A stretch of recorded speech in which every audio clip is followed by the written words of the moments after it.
Welcome to the Northern Affinity video podcast. During this session, we will be having an unedited discussion with an expert. And what I'll be planning to do is during our discussion, get them to teach me something. Teach me about something that's of interest, but also they are an expert in. I'm Michael Edwards and I'm the founder of the Northern Affinity. And I will tap into our wonderful community to bring you along on my drive for self-improvement and my desire to learn. So please connect with me on various social media platforms, whether it's LinkedIn or Instagram or Twitter. And I'd love to hear from you what subjects you'd like to learn more about, or what subjects you think it'd be good for me to learn about. So please, get in contact and let me know. All the details will be in the show notes, and you can send me an email or contact me via the various platforms. I really hope you enjoy the show. Right, welcome to the latest episode of the video podcast. I'm very delighted to say that I'm joined today by Neil. And for those who are watching us via the video, you can see on the screen there, we're going to be talking about content and specifically about creating content that connects you and your brand to the people you want to speak to, so your target audience. So firstly, welcome, Neil. Thanks for coming on. Hi, thanks for having me.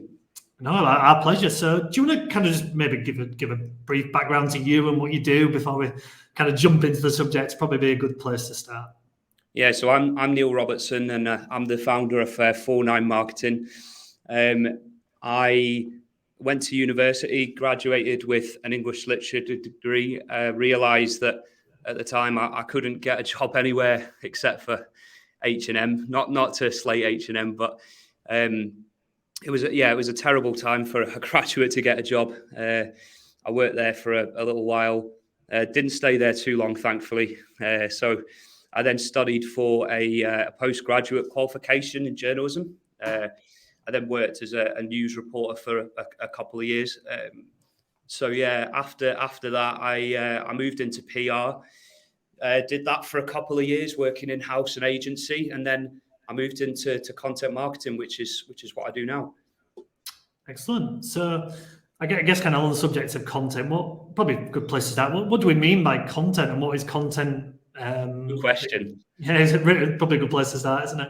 Content can take various forms. I'd say that, what I do is written content. So I specialize in, like blog posts, press releases, service pages, CMS pages, how-to guides, all that kind of stuff. But I used to dabble a little bit in visual content. I've also done ebooks and white papers.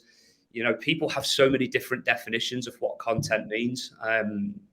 But yeah, for me, I'm mainly about the written content, i.e., capturing people at the top, middle, and bottom of the sales funnel to kind of trigger an action. But I'm going to come on to talk about what those different actions are, because they will obviously vary depending on where the reader is in the funnel. But in a nutshell, it's for me, it's about written content, and that's what I'm going to talk about today.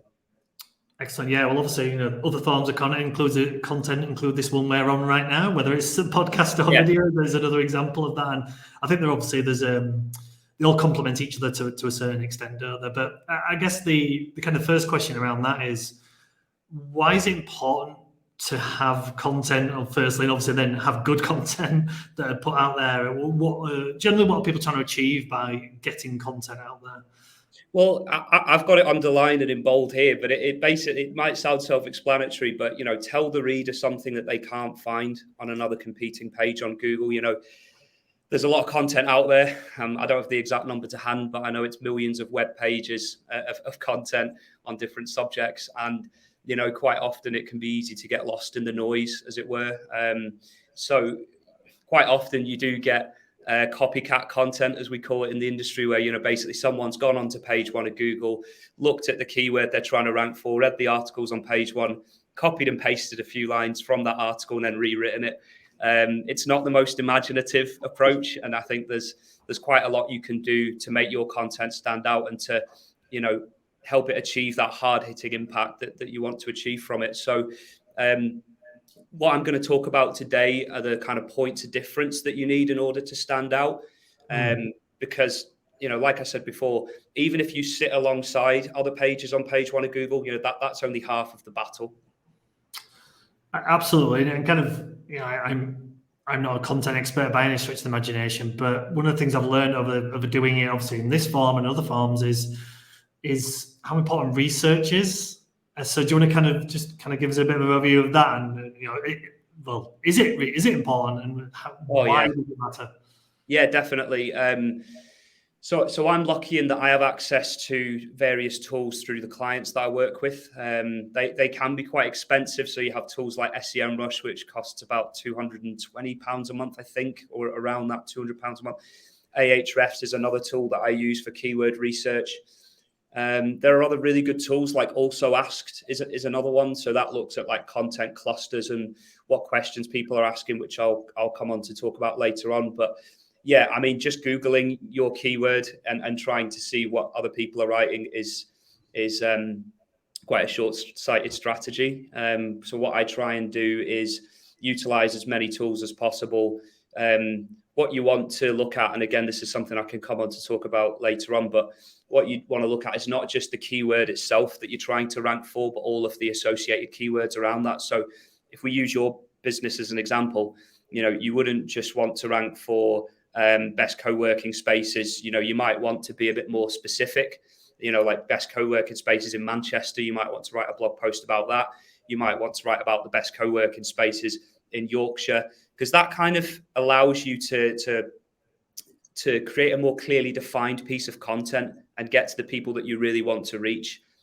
So I would say to anybody that it's not just a case of doing your research via the Google results page. You need to use all of these tools to see what else people are searching about.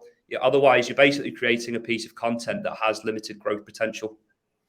Yeah, absolutely. And I guess there's an important factor there as well about knowing actually who your audience is, because I think we're probably all guilty of it to an extent when you start a business, is you probably have in your mind who your audience is, and it often changes and evolves over Yeah. time. So I guess that's important with your content as well, being able to kind of move with what your audience is at that particular moment. Absolutely. Yeah. So, I mean, something that has always worked for me is surveys, customer surveys. So finding out not just who your audience is in terms of like the age, the gender and the location, but also, their behaviors, how they think, the psychology. Well, we call it demographic and psychographic, right? So demographic is where you have their basic information, as I said, their age, gender, location. But then the psychographic is, how do they feel when they see your brand? What words do they associate with your brand? What other websites do they visit? All this kind of stuff. What kind of content do they like to see? All of that is so important in carving out your content strategy, because just knowing that you're writing for a 55-year-old man in Lancashire isn't really enough. You need to know more about their kind of behaviours and their psychology. So I'd say that's really important. I mean, it sounds very self-explanatory again, but just using your data from Google Analytics and Google Search Console, you can see what queries your website is discovered for the most often. I think Laura, who you spoke to the other day, may have said something about this in the SEO talk. It was a really good talk, by the way. I recommend anybody who hasn't seen it to go and watch it. But yeah, using Google Analytics, using Search Console, that basically shows you like how people are discovering your website, and then once they're on your website, what content resonates the most. So, things like time on page, bounce rate, conversion rate. I mean, that is obviously the bottom line for most businesses, but I wouldn't say it's the only metric that you look at. No. When you're assessing the impact of content. So there are loads of things to look at, and I think it's just utilizing all of that data that you have at your disposal. No, absolutely. And I think, talk about research. I was doing a little bit before this, and I think one of the things I've noticed with a lot of content is often people are trying to position themselves as an expert within their field, quite rightly and quite understandably. But the problem is that I think sometimes the way it's written can be over complex, especially full of buzzwords and things like that. So I guess kind of from your point of view and your experience, how important is that, and in kind of understanding and writing it in the way that your audience actually will understand? No, absolutely. I mean, one of the major point of differences when you're writing content is keeping it simple. I always say this: speak to the reader like a human being, not like a robot. And this tip is especially important following the recent Google helpful content update. So when it announced this update, Google basically described it as a broader effort to ensure people see more original, helpful content. So written by people for people. And that phrase is so important here, by people for people. 9 times out of 10, unless I'm writing for a very academic audience, I'll write in the same way as if I'm speaking to someone on a video call like now, or at the local pub or the local cafe or whatever, and that's proven so effective for me in terms of not just the conversions, because as I said, I know that's the bottom line and that is really important, but also, as I said before, keeping people on the website, achieving a good time on page. Pages per session is another metric that I look at. So how deep are they going into the website once they see your content? It's all around creating awareness, but also creating a positive impression of the brand. I will always say this to people: the reader will not necessarily buy there and then when they read your content. Sometimes it can take up to 90 days. So when I'm looking at the Google Analytics data for my content, I actually pull the toggle along from 30 to 90 days, because I believe that reflects the essence of written content much more than if you look at it over a 30-day window. It's a long game. And I'll say this again and again. I may say it a couple of times in this podcast as well, but content is very much a long game. And I think that keeping the tone simple definitely allows you to achieve positive long-term results. Yeah, and I think the other thing I've kind of experienced as well is like the almost the why. Why is that piece of content being put out there? What is the purpose of it? And it almost feels like sometimes the content's put out there and it's a glorified advert. It's about the thing that business is doing or who they are, and less about trying to offer something to the reader. And does that make sense? Yeah, I think that that's that engagement piece. Yeah, absolutely. Understanding the reader's challenge. So, I use this phrase quite a lot about you, not us. So when where there's a purpose with a piece of content, it has to be centered around the reader. Too often, in my opinion, businesses talk about how great they are and how great their products are, instead of telling the reader how they're going to solve their problem. And that applies to both B2B and B2C businesses.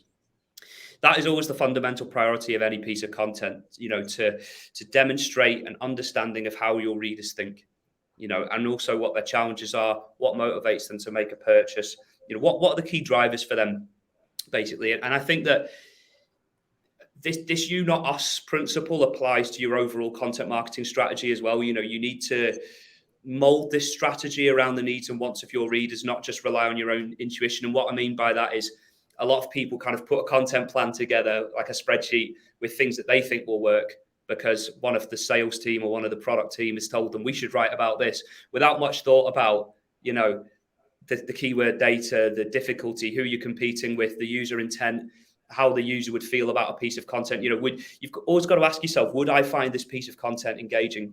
I'm not ashamed to say that I've written content in the past where I've read it back and I've thought, I would be really bored if I read this. So I've then tweaked it again and rehashed it, because it's so important to always consider the reader, and that's why, going back to what I was saying before about the demographic and psychographic targeting, it's so important to know who that reader is, because then you have 99% of an idea as to what motivates them and how they think. But, you have to know who your readers are. I can't stress how important that is.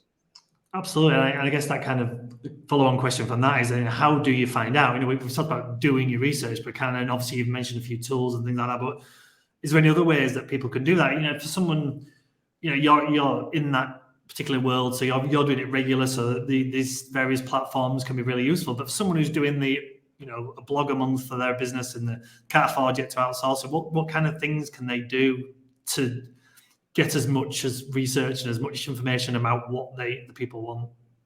Well, this first point kind of depends on budget, but I'd say it also doesn't if you have a good email database. So I would definitely say customer surveys. You can send them out for free via SurveyMonkey. And if you have, I don't know, let's say an email database of around 10,000 plus opted in subscribers, I think that's a good way to go, because then even if you get a few hundred responses, that's a pretty good indication of who your audience is and how they think. You can pay survey companies, the likes of OnePoll and YouGov, but I mean, that's if you have a budget of a few £1,000s, because they're not cheap. I have used them before and they are really, really good. They're also great if you're looking to do a national scale PR campaign. But yeah, they can be pretty expensive. Interviews is another great way. I mean, that's quite I would say a low cost, hassle free way of finding out who your audience is. You know, setting up focus groups, for example. You're being face to face with the people on the ground, so to speak. You know, asking your customers what they like and don't like about your brand, what they, as I said before, what they think of when they think of your brand. You know, that kind of stuff. You can do these interviews remotely or in person. You may want to incentivize it because obviously, you know, people aren't going to do these things for free necessarily. But, you know, I've spoken to various marketing managers and directors over the years, and they've testified to how kind of effective that is. And then the third one is just your own internal data.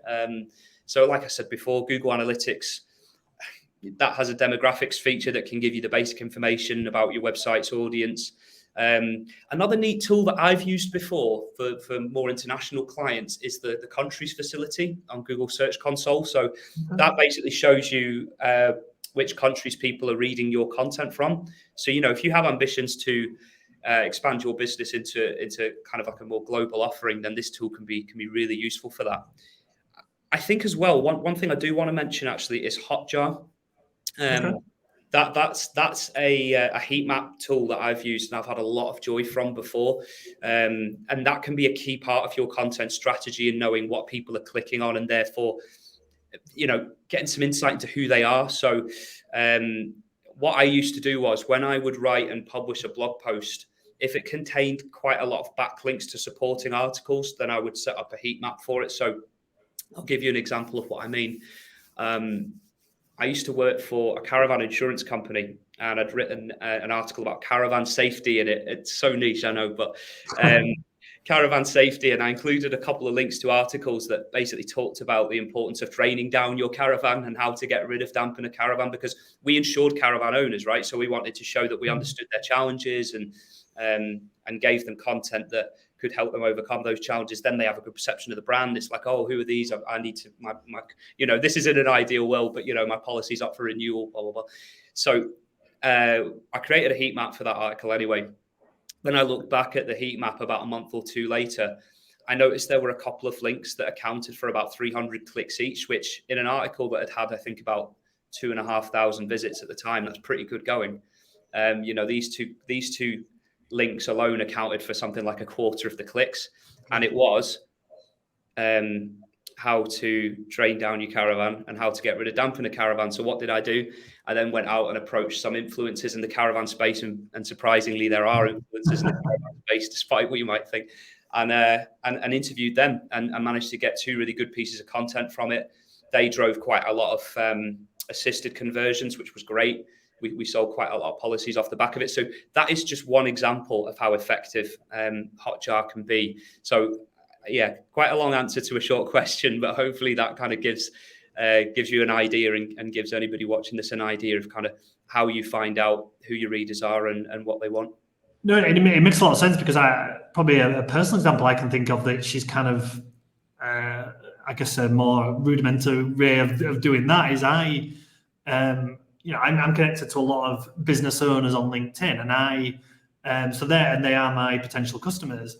A lot of the stuff that I often put out on LinkedIn is based on what I'm hearing them talk about in their posts. Yeah. And, you know, I hadn't really thought about it this particular way, but, you know, it kind of makes sense. I'm putting this content out there because I've seen that this type of thing matters to them. I mean, the big thing over the last couple of years or so has been kind of remote working, hybrid type conversations. That seems to get people going. And like I said, I know that my audience, I'm hearing them talking about it, so therefore me talking about it is going to potentially create engagement. So there's, you know, social media can be a powerful tool for that.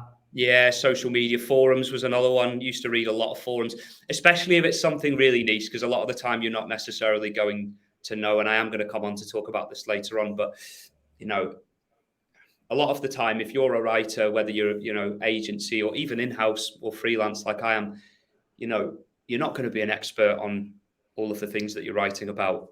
Obviously, as I said before, doing your research is really important. But also, as you said just there, seeing what people are talking about on forums. It's like, I've got this problem. Again, I'll use another niche example, but I used to work for, it was the same company, but it was housed under one umbrella. It was a boat insurance provider.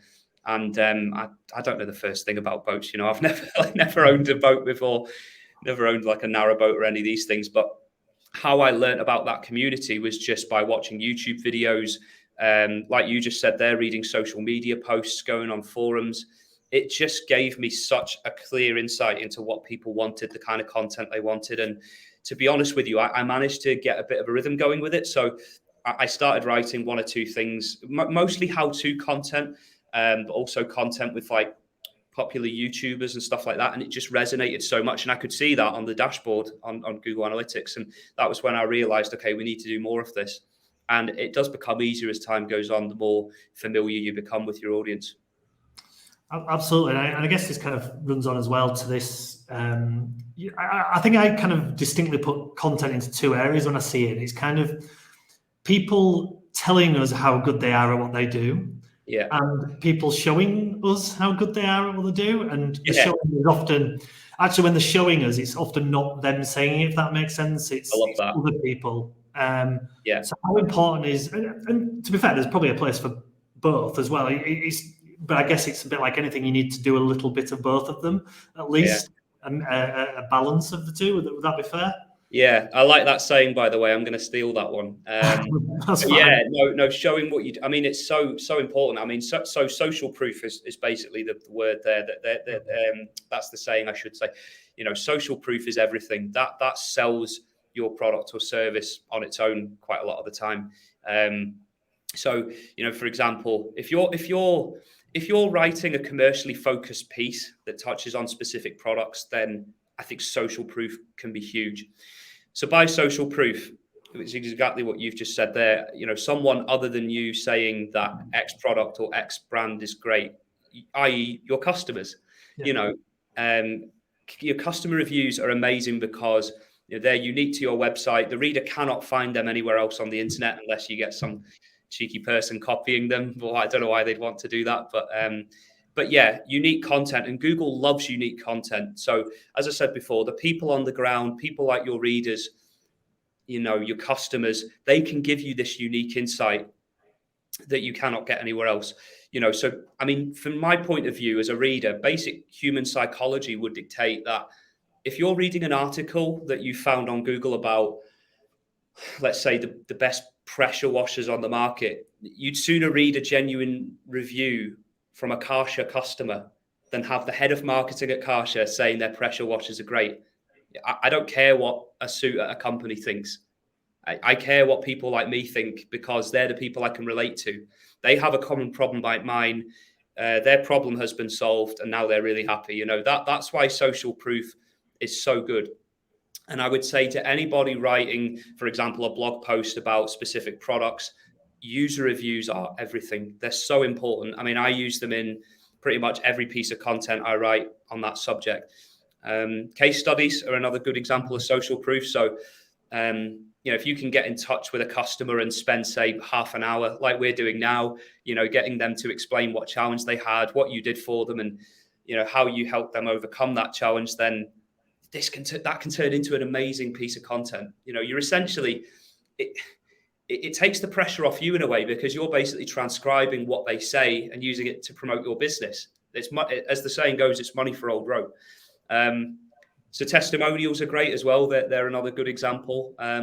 So I don't want to go off on too much of a tangent and talk about email marketing, but I would say to any business owner that if you have a decent sized email database, as I said before, then it's well worth firing off an email to your customers every now and again, you know, offering them an incentive in exchange for a positive review or a testimonial. You know, that could be like a voucher, money off the next order, etc. You know, I've done this in previous companies I worked for, and it's definitely paid off. So I'd recommend that to others. But yeah, I mean, they're everything. Like I say, reviews, case studies, testimonials. Make them sell your content for you at times. You know, I'm not saying that you should just solely rely on that, but they can be so important, and they add so much authenticity to your brand. They make it a lot more believable. It's not just you saying you're great. It's people that are telling other people just like them that you're great.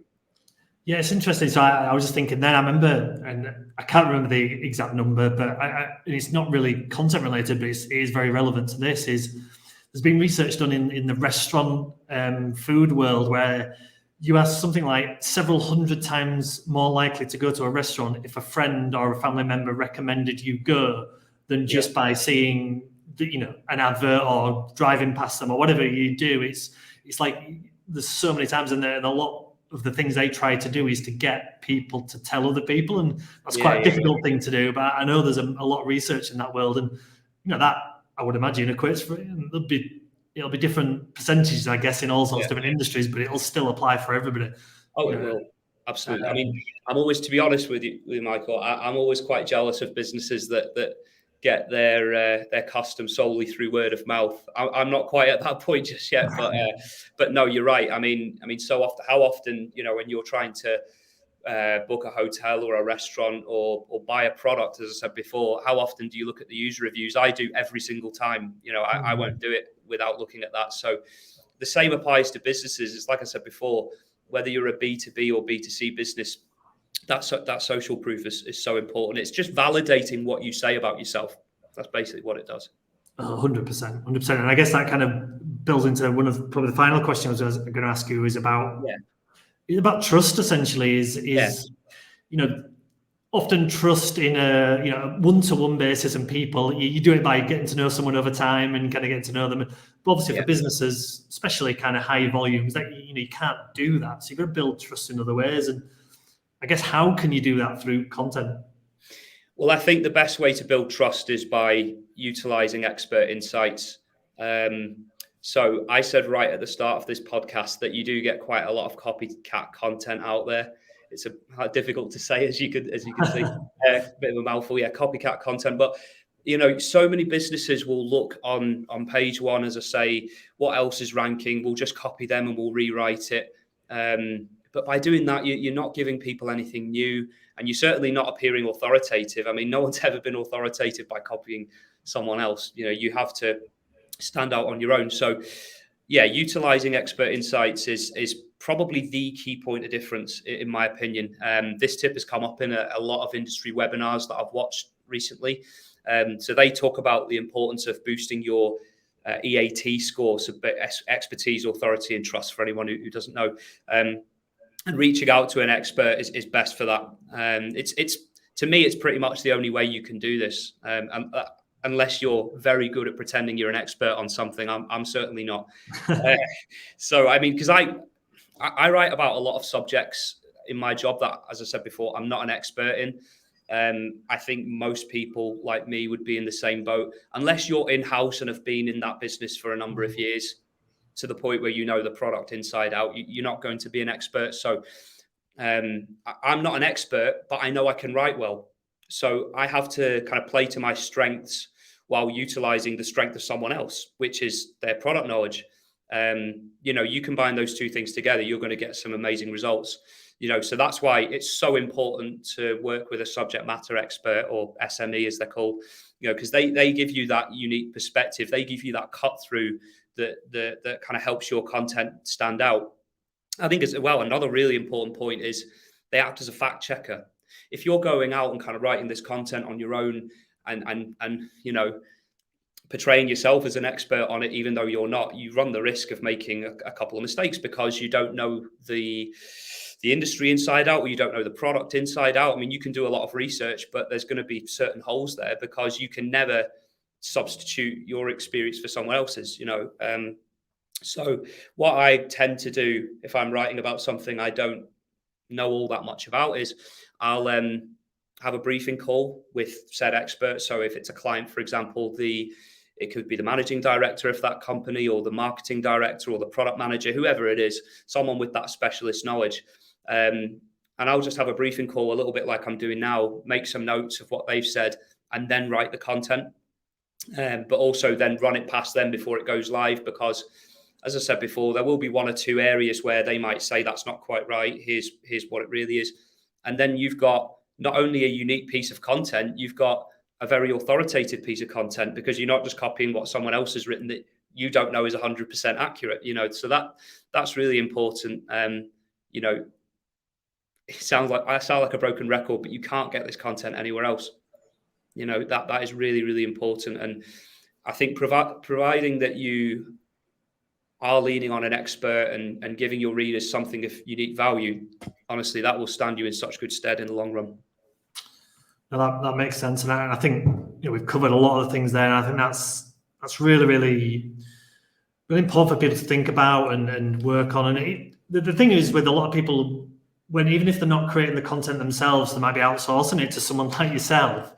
I think having enough knowledge of what you need, you might not be doing it, but it's important to have that knowledge as well. I know someone like myself, I know that I'm not very good at writing the content, hence the reason why I do video and podcasts and stuff like that. Yeah.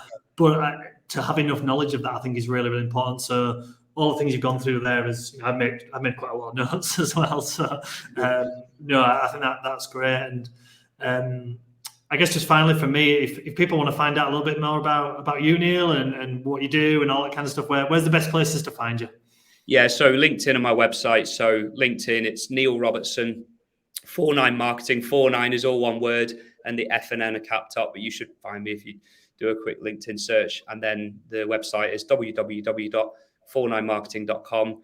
I'm just about getting that live, and I'm glad we're recording this there. Well, I won't reveal the date, but the website will be live by the time this goes out, so that's a good thing.